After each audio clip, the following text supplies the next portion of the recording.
Nisu oni svemoćni. Znate koga se oni najviše boje? Križa, Isusa Krista. Pazite, svijet može ići u dva smjera. A jedan smjer je, jednom je to Ratzinger, još nije bio papa, u jednoj knjižici divno rekao. Dve mogućnosti su pred nama. On je sve ovo razumio što se događa. Jedna mogućnost je da smo u zadnjim vremenima. Ali tako nas uči i Sveto pismo. Pogledajmo što piše u drugoj poslanici Solunjanima. Kakav je svijet tada u zadnjim vremenima? Upravo takav kakav je danas. Znači, ako smo u zadnjim vremenima, pravi kršćani se ne moraju bojati. Ko će Boga tražiti, taj će ga naći. Druga stvar, druga mogućnost, da će se uskoro dogoditi na vrtoglavi preokret, što ja vjerujem. Pazite da se malo veže na Svetog Augustina, koji je godinama se mučio da odgovori na jedan teodicijski problem, pitanje. Zašto Bog, koji je neizmjerna ljubav, neizmjerno dobro, zašto dozvoljava zlo u svijetu? I onda kad je došao do svog zaključka iz dva razloga, normalno kazna, a drugo da iz tog zla će proizaći još veće dobro. Znači, dva su scenarija, ali mi kršćani ne moramo se bojati prvog scenarija. Ali mi hoće našu ne molimo, dođe kraljevstvo tvoje, pa mi vapimo da dođe.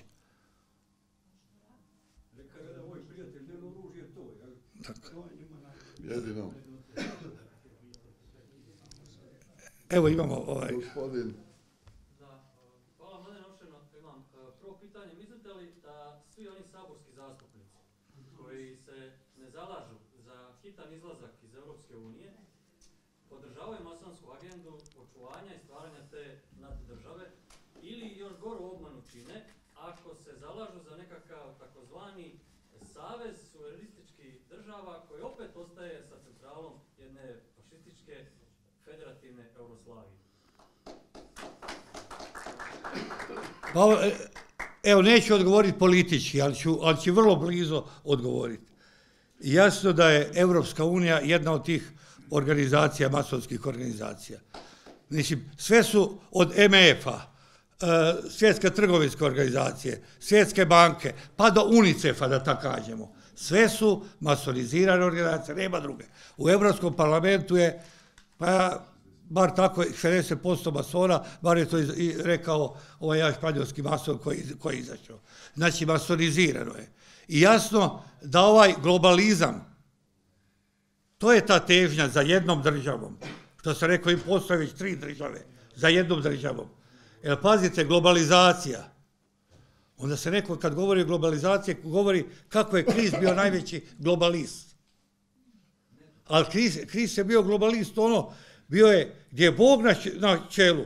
Svima apostolima je rečeno, idite i širite radosnu vijest po cijelome svijetu. Ali prvo Bog, pa onda čovjek, onda sve drugo. U ovoj globalizaciji nema Boga. Prvo je, znači, Lucifer, profit, onda je čovjek, ali ne čovjek kao subjekt, čovjek kao objekt, kao kiborg, kao stroj, čak još gore, priključak stroju u jednoj razvoju neke umjetne inteligencije i tako dalje. Zato ovo je taj neki odgovor. Sigurno da Evropska unija nije ništa donijela dobro hrvatskom narodu. Mislim, to je jasno.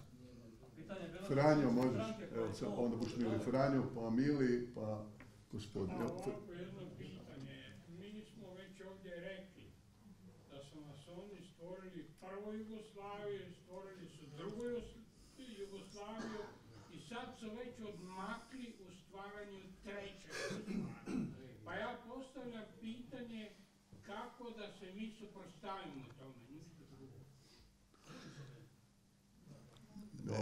Evo, ako mogu malo o stvaranju Jugoslavije, znamo da počet ćemo od Prvog svjetskog rata, od ubojstva prestolonaslednika Franje Ferdinanda, znamo da je masonerija ga ubila, znači Mlada Bosna bila filijala Crne ruke, u stvari organizacije Ujedinjenje i smrt, patronat nad kojim je imala masonska loža Ujedinjenje u Srbiji. Taj sustav znamo. Isto tako znamo da odmah nakon Balkanskih ratova britanska masonerija, kad je Pašić bio usmjeren na osvajanje istoka, znamo da je otkinuo komad Bugarske i tamo, rekao, čekaj malo, daj ti upri oči prema zapadu. Pa mu se čak nuđene granice Velike Srbije, negdje do ove linije, Virovitica, Karlovac, Karlobag. Tu su neke granice gdje je nuđeno Pašiću. No međutim, kasnije kad se shvatilo da jedna krnja Austro-Ugarska ne može biti neki pandan nekom velikom, nekom germanizmu, onda se išlo stvaranje Jugoslavije. Jugoslaviju su dogovorili normalno masoni u Francuskoj, u Parizu, godinu dana prije Verskajskog ugovora. Granice su između Italije i Jugoslavije dogovarali italijanski i srpski masoni. Ovi naši u Jugoslavonskom odboru bili su sporedna stvar, niko ih nije ništa pitao, a znamo da su većinom svi bili svi masoni od Meštrovića, Supila, Županića, Petrovića, Trinaestića, ne znam koji su svi tu odboru. Kod druge Jugoslavije slična situacija ima. Sad pitate me za treću Jugoslaviju. Mislim, koliko je to ostvarivo kao pojam neke zemljopisne cjeline, ali u svakom slučaju da se stvara, da se radi na tome. Pa mi je danas, hrvatski jezik još danas nije ravnopravan u Evropskoj uniji. Pa gledajte kod se, mi ko Magellan, putujemo na zapad da bi došli na istok. Evo i tako smo mi Hrvatska. Kao idemo u Evropsku uniju, a dolazimo na istok. Družimo se s ovima s ove strane. To je to. I apsolutno kako se odupreti. Opet, onome što sam rekao. Znači, ljudima koji će skinuti ove naočale, obojene naočale sa očiju i koji će stvarno spoznati narav masonerije, ali bez čvrstog uporišta u Isusa Krista, to se ne može dogoditi. Mili, možeš. Ovako, ima jedno pitanje. Svidjelo se to nekome ili ne? Mi smo država u kojoj 87% pučanstva katolika. Sada, imam pitanje, tiče se Pape Franje. Prvi put kad je on spomenuo đavolji izmet, a to je ovo kako funkcionira sve u svijetu sa liberalnim kapitalom, kad je počelo bombardiranje na njega da je crveni, da je crni, da je ovo ono i stvorila se jedna percepcija loša o njemu. Ili to isto utjecaj tih krugova, budući da su oni u čitavom svijetu sedmu silu drže pretežno. Gledajte, ne bi se tu upuštio, mi možemo voliti papu Franju ili ne voliti. To je ono. I normalno da ga, mislim normalno, s nekih postupaka jedan dio ga ne voli, jedan dio, za neki dio je obljubljen. A ovo što ste rekli u vezi medija, apsolutno je to. Mediji stvaraju percepciju. Ko što i danas govore ne znam ja, da je bivši papa Benedikt, da je nacist, za papa Poljaka, da je, ne mogu sad sjeti iznad, za ovoga će govoriti da je licemjer. Jer ono kao nešto je govorio, a drugo je radio. Sam ja si postavljao ko katolicima jedno drugo pitanje.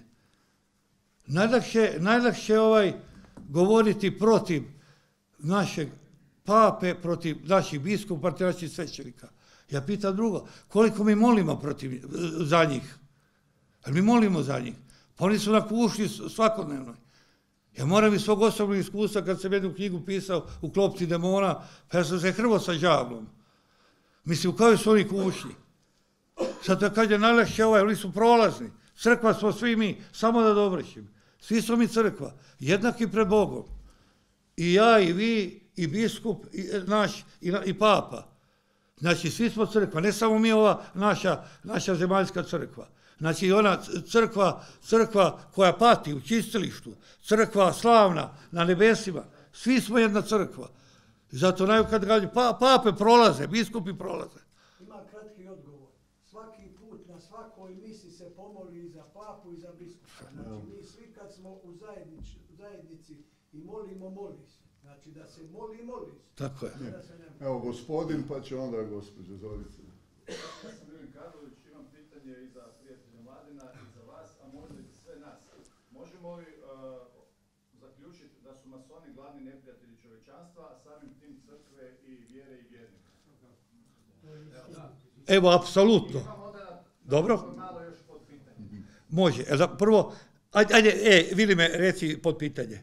Pod pitanje je, ako su to najveći neprijatelji crkve i čovječanstva, treba li ih progoniti? Dobro pitanje. Evo, samo da... Ja sam vojnik i vojnik... Bravo. Bravo, Vilime Vojniće, prijatelju. Bravo. Evo da odgovorim. Apsolutno su najveći prijatelji crkve. Ne prijatelji crkve, pardon, oprostite. Nekome su i prijatelji u crkvi. Nisam možda pogriješio. Nekome su i prijatelji u crkvi. Počevši od, pazite, od osude pape Klementa XII. 1738. gdje on proziva masone neprijatelji kroz stoljeća. Zašto je bitna ta godina? Svi govore da su masoni tek u 17. stoljeću organizirali kad su izašli u javnost. Znači, on ih naziva neprijatelji kroz stoljeća. Oni praktički su ovako organizirani negdje od 14. stoljeća, otkad su ovi odbjegli vitezovi templari, znamo, nakon njihovog ukidanja reda, sklonište su našli u Velikoj Britaniji. Zatim imamo Benedikt XIV. 1776. osuđuje. Pio VII. 1821. Lav XII. 1825. Pio VIII. 1829. Pio IX. 1873. Lav XIII. Možda najveća osuda. Ono ljudski rod. To smo vjerojatno svi čitali. Znači, sada. Čak Benedikt XV.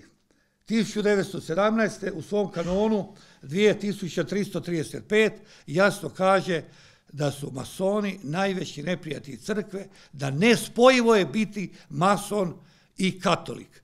Da oni ne mogu, nemaju šta tražiti u crkvi, nemaju pravo da idu svetu pričast. Praktički upitna je pogreb, koliko katolički svećenik da mu ne treba ići na pogreb.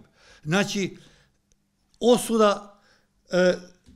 Na Drugom Vatikanskom saboru se očekivalo, evo biću malo, da ne budem očekivalo se da dođe do nekog detanja. Masoni su napravili strašni pritisak, no međutim nije se ništa dogodilo. Svega je 15 biskupa nešto malo govorilo o masoneriji, niko ništa. Papa Ivan Pavao II. 1983. radi jednu novu encikliku gdje osuduje društva koje rovare protiv crkve. Masoni su odmah živnuli kao ne odnosi se na nas, mi ne rovarimo. No međutim, Papa Josef Ratzinger, koji je tada bio perfekt za kongregacije za nauk vjere, tvrdim ja najveći teolog u zadnjih 100 godina u crkvi, on pojašnjava papinu encikliku i kaže apsolutno odnosi se na masoneriju i dalje vredi kanon 2335. To je jedno pitanje. Znači, apsolutno su glavni neprijatelji crkve. Zašto crkva ne progoni masoneriju? Naša crkva, jasno je, gledamo mi ovo crkvu, treba. Ovako gledamo. Pogledajmo mi crkvu prvih kršćana. Pa prvi kršćani su išli u smrt i pjevali su. Ajmo da su prvi naši apostoli bili ovakvi bljedunjavi ko što današnji većina, ajde jedan dio naših crkvenih otaca. Da su oni taj njihov ekonomizam sa figom u džepu, pa da su došli tamo u neki poganski hram i molili se zajedno s poganima. Mi se molimo Isusu Kristu, ova se moli Zeusu, ova Jupiteru. Pa ne bi od kršćanstva ništa bi oni završio bi na nekoj sekti 12-torice. Znači, nema žara.